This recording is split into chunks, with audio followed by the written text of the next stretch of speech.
लोग पढ़ रहे हैं that is cell division. Cell division में हम लोग देख लिए कि यूनिसेलुलर में क्या होता है कि जो ग्रोथ होता है वही रिप्रोडक्शन भी होता है। कैसे? तो हम जानते हैं कि रिप्रोडक्शन में क्या होता है, फॉर्मेशन ऑफ न्यू ऑर्गेनिज्म। क्या होता है? Formation of new organism. जबकि और ग्रोथ में क्या होता है, increase in number of cells. हम लोग देखे इसमें दो स्टेप, कैरियोकाइनेसिस और साइटोकाइनेसिस। कैरियोकाइनेसिस, कैरियन मतलब क्या होता है, कैरियन मतलब न्यूक्लियस। अब बायोलॉजी या इंग्लिश के किसी भी शब्द में जेनेसिस लग जाए, सिंथेसिस लग जाए, that means that is discuss about formation. Formation की बात हो रही है। कैरियोकाइनेसिस मतलब न्यूक्लियस का फॉर्मेशन, समझ आ रहा है। एम्ब्रियोजेनेसिस मतलब एम्ब्रियो का फॉर्मेशन। स्पर्मेटोजेनेसिस मतलब स्पर्म का फॉर्मेशन, समझ आ रहा है। जब कभी भी इंग्लिश या बायोलॉजी के किसी भी टर्म में लास्ट में जेनेसिस आ जाए, सिंथेसिस आ जाए, that means we are discussing about formation of that organism और दैट प्रोसेस। समझ आ रहा बात? चलिए, इसमें बढ़ते बढ़ते हम लोग चले थे मेल रिप्रोडक्टिव सिस्टम की तरफ, ठीक है। फिर हम लोग जाने थे फीमेल रिप्रोडक्टिव सिस्टम को आज स्टार्ट करना था, ये ना। चलिए, मेल रिप्रोडक्टिव सिस्टम अगर जिसको जिसको याद है ये बात श्योर कर लीजिए कि फीमेल रिप्रोडक्टिव सिस्टम समझने में कोई दिक्कत नहीं होगा। लेकिन जिनको याद नहीं है मेल रिप्रोडक्टिव सिस्टम, उनको फीमेल रिप्रोडक्टिव सिस्टम भी समझ में नहीं आएगा, इस बात की गारंटी है, ठीक है। बात को समझिएगा, बात को समझिएगा। आज हम लोग क्या क्या डिस्कस करेंगे और किस किस चीज को आसान करेंगे। सबसे पहली बात, जहां से क्वेश्चन आता है, पहला क्वेश्चन ये आएगा कि हम लोग पॉपुलेशन को कैसे कंट्रोल कर सकते हैं। रिप्रोडक्शन को पढ़ने के बाद या फिर रिप्रोडक्शन को पढ़ने से हमारा तात्पर्य यही है कि हम इससे फैल रहे बीमारी, रिप्रोडक्शन के कारण हो रहे इंक्रीज इन पॉपुलेशन को किस तरह से हम लोग मेंटेन कर सकते हैं, वो इस चीज में हम लोग पढ़ेंगे। अब देखिए फर्दर क्या है, मार खा जाएगा, मार खा जाएगा, उसको भी शांत करके रखो। फर्दर क्या है कि हम लोग बात कर रहे हैं कि how to maintain population. Maintain population लिखने का मतलब मेरा सेंस ये है कि आप इंक्रीज और डिक्रीज की बात नहीं कर सकते। इंक्रीज और डिक्रीज का मतलब क्या हो गया, बढ़ जाना या घट जाना। अगर बढ़ गया फिर भी दिक्कत है, अगर घट गया फिर भी दिक्कत है। लड़कियां घट गई, लड़के कुंवारे रह जाएंगे, लड़के घट गए तो लड़कियां कुंवारी रह जाएंगी। जब तक दोनों एक दूसरे से मिलेंगे नहीं तब तक आगे बढ़ेगा नहीं स्पीशीज, ठीक है। तो इस अनुसार क्या है, इस अनुसार क्या है, यहाँ पर मेंटेन शब्द का या फिर बैलेंस शब्द का महत्व थोड़ा बढ़ जाता है। बैलेंस में रहना जरूरी है। अब इसको हाउ टू मेंटेन पॉपुलेशन और बैलेंस पॉपुलेशन। मेंटेन शब्द का महत्व और बैलेंस शब्द का महत्व कितना है, इस बात को समझ गए, ठीक है। अब समझते हैं कि हम लोग कल क्या पढ़े थे। कल हम लोग क्या पढ़े थे, मेल रिप्रोडक्टिव सिस्टम। दोनों को कंपेयर करेंगे, आसानी से समझ में आ जाएगा, ठीक है। देखो हम लोग पढ़े थे मेल रिप्रोडक्टिव सिस्टम। क्या पढ़े थे, मेल रिप्रोडक्टिव सिस्टम। इधर पढ़े थे जो आज पढ़ना है फीमेल रिप्रोडक्टिव सिस्टम। क्लियर है? चलिए, मेल रिप्रोडक्टिव सिस्टम में आप क्या पढ़े थे, जिस जिस टर्म का नाम आपको बताया गया था उस टर्म का नाम बताते चलिए। Testis, vas deferens, urethra, penis, scrotum, seminal vesicles,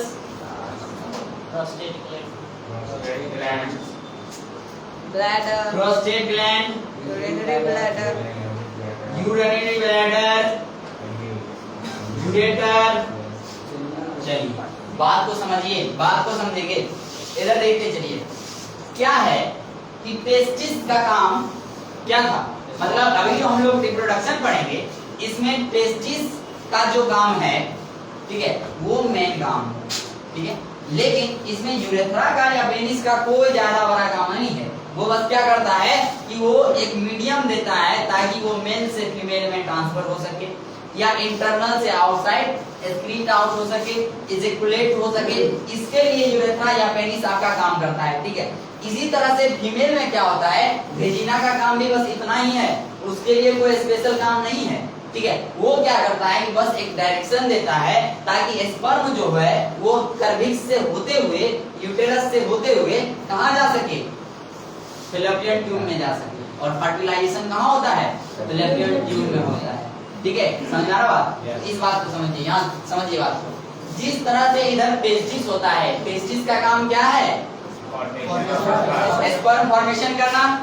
और टेस्टिस कितने नंबर में होता है, 2 नंबर में। इसका मतलब इधर भी ओवरी जो होगा वो कितने नंबर में होगा, 2 नंबर में। और उसका काम क्या होगा, फिलामेंट को प्रोड्यूस करना, ओवम को प्रोड्यूस करना। समझाना बात?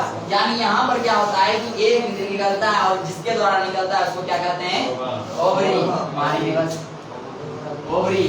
और ये ओवरी कितने होते हैं, 2 नंबर्स होते हैं, ठीक है। समझ आ रहा है? तो चलिए ये बात इधर क्लियर हो गया कि आज इससे पहले हम लोग टेस्टिस पढ़े, अब हम लोग ओवरी के बारे में जानेंगे। अभी डायग्राम हम नहीं बना रहे हैं, हम बताएंगे डायग्राम बेस्ड पढ़ाई करेंगे तो आसानी से समझ में आए, ठीक है। बस समझते चलते हैं थोड़ा। इसके बाद है भास डिफरेंस। भास डिफरेंस क्या कर रहा था, इस टेस्टिस से बना हुआ स्पर्म को अपने भास डिफरेंस की मदद से क्या कर रहा था, कहाँ लेके जा रहा था, यूरिनरी ब्लैडर से जो एक पाइप आ रहा था उस पाइप से कनेक्ट हो जा रहा था। समझ आ रहा बात? नहीं समझ आ रहा तो यहाँ समझिए। मान लीजिए ये टेस्टिस है, ठीक है। यहाँ से निकला जो भास डिफरेंस, यहाँ से निकला, ये यहाँ आके मीट करता था। तो ध्यान से देखिएगा, यहाँ से एक पाइप आता था, इस तरह से था, ठीक है। इस तरह का कुछ स्ट्रक्चर था, ठीक है। अब देखिए यहाँ पर क्या था कि यहाँ पर कुछ आपको वेजिकल्स दिख रहा था, ठीक है, प्रोस्टेट ग्लैंड भी दिख रहा था। इधर जो आपको दिख रहा था ये यूरिनरी ब्लैडर था। ये क्या था, यूरिनरी ब्लैडर। ये यूरिनरी ब्लैडर क्या कर रहा था, इससे इसके बाहर से एक पाइप आ रहा था जो क्या था, यूरेटर था। और ये यूरेटर क्या ला रहा था, यूरिन को। दैट मींस ये जो पाथवे आप देख रहे हैं यूरेथ्रा को, इसका काम क्या हो गया, स्पर्म भी यहाँ जाके मिल रहा है और यूरिन भी यहाँ जाके मिल रहा है। यानी पास आउट होने का एक ही दरवाजा है, वो दरवाजा है यूरेथ्रा। इतना बात समझ में आया?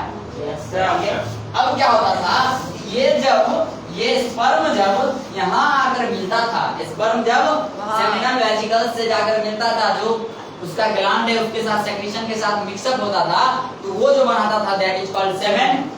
फ्लूइड का स्ट्रक्चर बनाता था जो मूव करने में मदद करता था। ये मूव कर रहा है, दैट मींस स्पर्म जो है ये मोटाइल है। ये क्या है, मोटाइल है। इतना बात समझ में आ रहा है? यानी मेल गैमेट जो होता है वो क्या होता है, मोटाइल होता है। मोटाइल मतलब मूवेबल होता है, वो एक जगह से दूसरी जगह जा सकता है। जबकि इधर कुछ नहीं है, वो मूव नहीं कर सकता, ठीक है, मूव नहीं कर सकता है। बस यही अंतर है, बाद बाकी आपको सारा कुछ वही दिखेगा। इतना बात समझ में आ रहा है?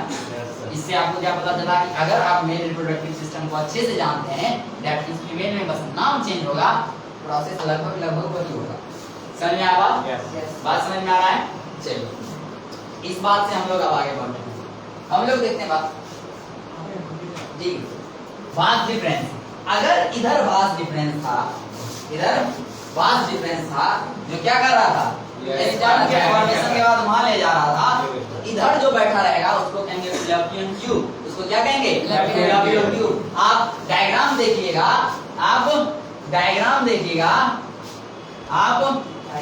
डायग्राम देखिएगा, इससे मेरे दोस्त क्या जुड़ा रहता है, फैलोपियन ट्यूब। इससे क्या जुड़ा रहता है, फैलोपियन ट्यूब। इस फैलोपियन ट्यूब को क्या कहते हैं,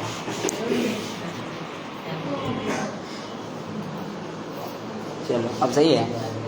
हाँ देखिए, हम आपको क्या बताएं, इधर जो है फैलोपियन ट्यूब। कल जो हम चर्चा कर रहे थे उसमें हम लोग किसका चर्चा कर रहे थे, ट्यूबेक्टोमी का, वैसेक्टोमी का, दैट मींस सर्जिकल मेथड का बात कर रहे थे, जिससे रिप्रोडक्शन को बचाया जा सकता है, यानी किसी को प्रेग्नेंट होने से रोका जा सकता है।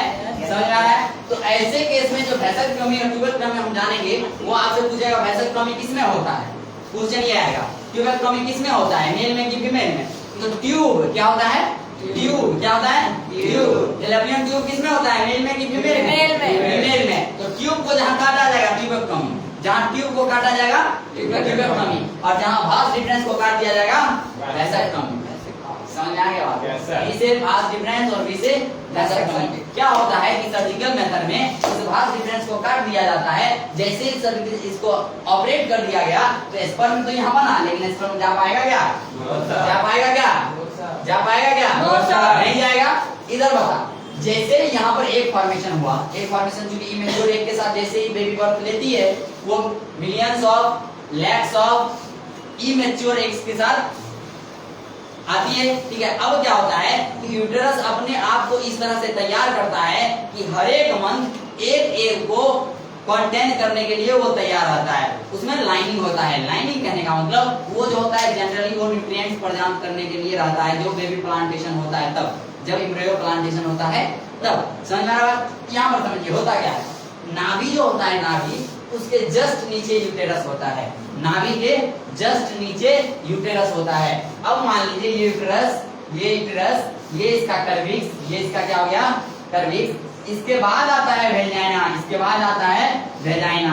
इस वेजाइना का कोई काम नहीं है, इस वेजाइना से हमको कोई मतलब नहीं है। इसीलिए जिस समय भी हम लोग पॉपुलेशन कंट्रोल की बात करते हैं, वेजाइना को कुछ नहीं किया जाता है, या तो इसके ऊपर वाले सिस्टम को हटा दिया जाता है, ठीक है, या फिर इसमें क्या करते हैं हम लोग, इस सिस्टम को, इस पोर्शन को हटा देते हैं।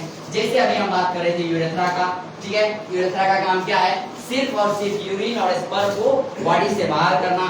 ठीक इसी तरह से इसमें क्या है कि फॉर्मेशन होने के बाद, मतलब जैसे ही वो बाहर चला गया तो फिर उसको पाथ देता है, डायरेक्शन देता है, ताकि कर्विक से होता हुआ, अब जैसे ही स्पर्म अंदर आएगा, जैसे ही स्पर्म अंदर आएगा, बात को समझिएगा, दोनों फ्लैपियन ट्यूब एक साथ काम नहीं करता है, दोनों फ्लैपियन ट्यूब एक साथ काम नहीं करता है, दोनों फ्लैपियन ट्यूब एक साथ काम नहीं करता है। एक मंथ में एक ही फ्लैपियन ट्यूब काम करेगा और एक ही एग रिलीज करेगा। क्या बोले, एक मंथ में एक ही फ्लैपियन ट्यूब काम करेगा और एक ही एग रिलीज करेगा। अगर ये जनवरी में हुआ तो वो अगला बार हो सकता है फरवरी में हो, ये फरवरी में हुआ तो हो सकता है ये क्या हो, मार्च में हो। तो अब जैसे एग रिलीज हुआ, जैसे मान लीजिए एग रिलीज हुआ, तो एग रिलीज होने के वक्त में ये यहाँ से रिलीज होने के बाद ओवरी से ओव्यूल आया, तो ये आकर कहाँ पर बैठा हुआ है, होम में बैठा हुआ है, ठीक है। अब इस जगह पर जो फ्लैपियन ट्यूब के पास ये बैठा हुआ है, तो यहाँ तक स्पर्म आएगा, यहाँ तक मेल गैमीट आएगा, तब ना रिप्रोडक्शन होगा। हाँ, कहा जाता है कि 7 ml में मान के चलिए ना 20 लाख के आसपास स्पर्म होता है, समझा ना। तो यहाँ पर जैसे ही मान लीजिए मेल गैमीट के पास आया, तो उसका जिंदगी कितने का, 20 मिनट का। एक स्पर्म का लाइफ स्पैन कितने का, 20 मिनट का। 20 मिनट के बाद वो मर जाएगा। अब जैसे ही आया तो कुछ स्पर्म होता है एक्सप्रेस, क्या होता है, एक्सप्रेस, वो डायरेक्ट सीधा गया, वो तो ऐसे ही मर गया, मर गया, ठीक है। अब कुछ राइट डायरेक्शन में गया, वो भी मर गया, ठीक है। जो लेफ्ट में जाएगा वो ना फर्टिलाइजेशन करेगा। अब जो लेफ्ट में जाएगा वो क्या करेगा, फर्टिलाइजेशन करेगा। जो लेफ्ट में जाएगा फर्टिलाइजेशन करेगा, बाद बाकी मर गया। इसका मतलब इतने मिलियंस ऑफ स्पर्म के मरने के बाद तब एक स्पर्म जो होता है वो एक के साथ फर्टिलाइजेशन करता है, तब एक इंसान का जन्म होता है। अब मान लीजिए, अब सोचिए कि आपका जन्म लेने के लिए जब इतना कंपटीशन करना पड़ा, तो आगे लाइफ में क्या क्या करना पड़ा। यानी जब पैदा नहीं हुए थे तब से आप कंपटीशन लड़ते आ रहे हैं। समझ आ रहा है, समझ आ रहा है बात समझ आ रहा है। तो अब देखिए इस तरह से फर्टिलाइजेशन हुआ, और जैसे ही फर्टिलाइजेशन हुआ तो किसका फॉर्मेशन हो गया, एम्ब्रियो का। किसका फॉर्मेशन हो गया, एम्ब्रियो का। जब ये फर्टिलाइजेशन नहीं होता है, जब ये फर्टिलाइजेशन नहीं होता है, तब उस केस में ज्यादातर क्या होता है कि उस एग को रिलीज करना पड़ता है। जब तक उस एग को रिलीज करने के लिए अपने आप को यूटेरस तैयार रखता है। डायग्राम स्ट्रक्चर देखिए, ध्यान से देखिएगा। तो ये दोनों जिस तरह से यहाँ पर ये भाग डिफरेंस आकर कनेक्ट हुआ था यूरिनरी ब्लैडर से आने वाले पाइप से, ठीक उसी तरह से दोनों ऑव्यूल जो है, दोनों ओवरी जो है, ये किससे कनेक्ट हो रहा है, कहाँ यूनाइट हो रहा है, तो यूटेरस में यूनाइट हो रहा है।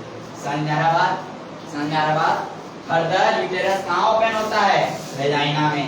इसके थ्रू, सर्विक्स के थ्रू, इससे ज्यादा नहीं पढ़ना। अब क्या करना है कि पॉपुलेशन को कंट्रोल कैसे करें? या तो आप कॉन्डम का यूज करें, या तो आप ओरल पिल्स का यूज करें। ओरल पिल्स समझते हो? ओरल पिल्स का साइड इफेक्ट ज्यादा है। केमिकल मेथड कहने का मतलब हुआ, ओरल पिल्स कहने का मतलब हो गया इसमें आप केमिकल्स को खाते हैं, वो क्या करता है आपके हार्मोन को मेंटेन कर देता है। हार्मोन को मेंटेन करने का मतलब कि अभी हम लोग क्या समझे थे, इधर क्या समझे थे, ध्यान से देखेंगे इधर क्या समझे? एस्क्रोटम का काम क्या था? एस्क्रोटम क्या है? एस्क्रोटम क्या है? एस्क्रोटम एक ऐसा जगह है जहां पर क्या करता है, टेस्टिस को रखा जाता है। ठीक है, इसको मात्र ये एक ऐसा ऑर्गन है जिसको शरीर से बाहर रखते हैं। इसको इसलिए रखते हैं क्योंकि गैमेट फॉर्मेशन में क्या होता है कि हमारे शरीर को वो टेम्परेचर चाहिए जो बॉडी के टेम्परेचर से कम हो। समझ में आ गया? तो ऐसा काम होता है जब शरीर से वो बाहर रखा है। अब जैसे ही उसका फॉर्मेशन हुआ, सेमिनल वेसिकल्स उसके साथ मिलकर सेमेन का फॉर्मेशन कर दिया। लेकिन प्रोस्टेट ग्लैंड के बारे में हम कुछ खास बात बताएंगे। उसके पास कौन सा एंजाइम होता है? 5-अल्फा रिडक्टेज। क्या होता है? 5-अल्फा रिडक्टेज। अब ये जो 5-अल्फा रिडक्टेज होता है, ये जो 5-अल्फा रिडक्टेज होता है, इसका काम क्या होता है? इसका काम क्या होता है? कन्वर्ट करने का। किसको? टेस्टोस्टेरोन को। टेस्टोस्टेरोन। प्रोनाउंसिएशन देखिए, आपको दिक्कत देगा, बायोलॉजी में प्रोनाउंसिएशन दिक्कत देगा, लेकिन वो तब देगा जब आप उसका सही प्रोनाउंसिएशन नहीं जानते होइएगा। अगर किसी को सही प्रोनाउंसिएशन आता है तो कोई दिक्कत नहीं देगा। अब टेस्टोस्टेरोन पर तब दिक्कत है। अगर आपको बताओ टेस्टोस्टेरोन, कोई दिक्कत नहीं। टेस्ट बोलने आता है, टॉस बोलने आता है, हाँ, टीरोन बोलने आता है। तो टेस्टोस्टेरोन क्या कर रहा था कि 5-अल्फा रिडक्टेज टेस्टोस्टेरोन को कन्वर्ट कर दे रहा था DHT में। अब ये DHT क्या था? टेस्टोस्टेरोन, यानी डाइहाइड्रोटेस्टोस्टेरोन में कन्वर्ट कर दे रहा था। इतना बात समझ में आया? ये था मेल रिप्रोडक्टिव सिस्टम और इस साइड का फीमेल रिप्रोडक्टिव सिस्टम। अब समझिए, इसके बाद 3 मेथड आपको याद रखना है प्रैक्टिकल मेथड में। एक कॉपर-टी मेथड, ठीक है, क्या याद रखना है? Copper T method. दूसरा क्या याद रखना है? वैसेक्टोमी। क्या याद रखना है? वैसेक्टोमी। तीसरा याद रखना है ट्यूबैकोटोमी। क्या याद रखना है? ट्यूबैकोटोमी। 3 मेथड हम बता रहे हैं आपको। एक वैसेक्टोमी। अब ये वैसेक्टोमी क्या होता है, बात को समझिए। ये वैसेक्टोमी क्या होता है, इस बात को समझिए। ये वैसेक्टोमी क्या होता है, इस बात को समझिए। Vast difference. वास्ट डिफरेंस किसमें होता है? मेल में या फीमेल में? मेल में वास्ट डिफरेंस होता है, तो वैसेक्टोमी V से होता है वास्ट डिफरेंस और V से होता है वैसेक्टोमी। इसका मतलब जिस चीज में वास्ट डिफरेंस को काट कर स्पर्म के मूवमेंट को ब्लॉक कर दिया जाता है, that process is called vasectomy. कोई दिक्कत? कोई दिक्कत? कोई प्रॉब्लम नहीं है ना? चलो आगे बढ़ो। अब देखिए दूसरा टर्म जो हम आपको समझाने जा रहे हैं वो है ट्यूबैकोटोमी। क्या है? ट्यूबैकोटोमी। क्या है? ट्यूबैकोटोमी। ध्यान से देखिए, ट्यूब से बना हुआ सब।